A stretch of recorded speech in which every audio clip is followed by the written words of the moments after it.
మాత్రే నమః. హిందూ ధర్మ పరిరక్షణార్థం రాష్ట్ర వ్యాప్తంగా దేవాలయ విశిష్టత ప్రవచన యాత్ర అనేటువంటి ఒక కార్యక్రమానికి శ్రీకారం చుట్టడం జరిగింది.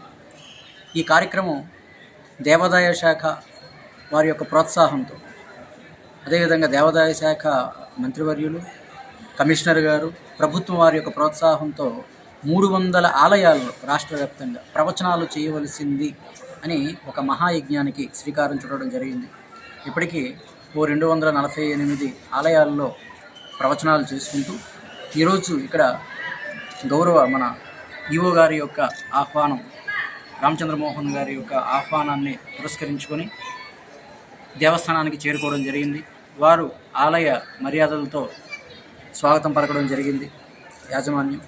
అదేవిధంగా ఇప్పుడు స్వామివారి యొక్క విశిష్టత, ప్రధానంగా మానవుడు మాధవుడు మధ్య ఉండేటువంటి సమన్వయం ఏమిటి అనే ఒక అంశం మీద ఈరోజు ఇక్కడ ప్రవచనాలు చేయబోతూ ఉన్నాం.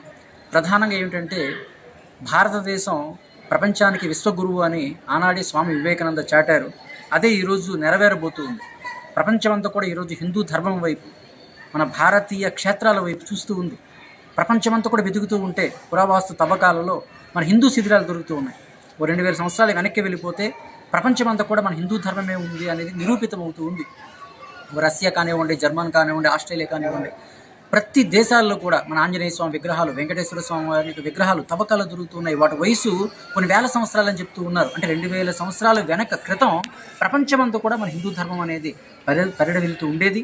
అది తెలుసుకొని ప్రపంచం కూడా ఈరోజు మన హిందూ ధర్మం యొక్క విశిష్టత తెలుసుకొని, మన సంస్కృతి సంప్రదాయాలు ఉన్నటువంటి ఔన్నత్యాన్ని, విజ్ఞానాన్ని వాళ్ళు గ్రహించి ఈరోజు మన ధర్మం వైపు ప్రపంచం అడుగులు వేస్తూ ఉంది. అటువంటి తరుణంలో మన భారతదేశంలో కూడా ప్రతి భారతీయుడు హిందువుగా పుట్టినందుకు గర్వపడి హిందూ ధర్మం యొక్క గొప్పతనాన్ని తెలుసుకొని ముందుకు అడుగు వేయాల్సినటువంటి అవసరం ఎంతైనా ఉంది.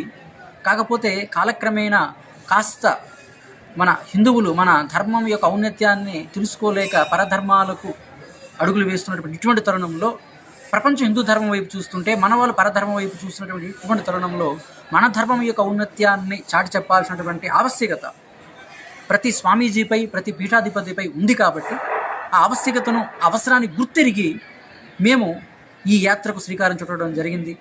అందులో భాగంగానే ఇక్కడ మన హిందూ ధర్మం యొక్క ఔన్నత్యాన్ని, మానవుడు మాధవుడు అనే అంశాన్ని ఈరోజు ప్రవచనాన్ని చేయడానికి మాకు అవకాశం కల్పించి ఏర్పాట్లో నచ్చినటువంటి కార్యనిర్వహణాధికారి గారికి, అదేవిధంగా వారి ఉద్యోగ సిబ్బందికి, అర్చకులకు మరొకసారి నా యొక్క అభినందనలు ఆవిష్కరించుకుంటూ ఉన్నాను.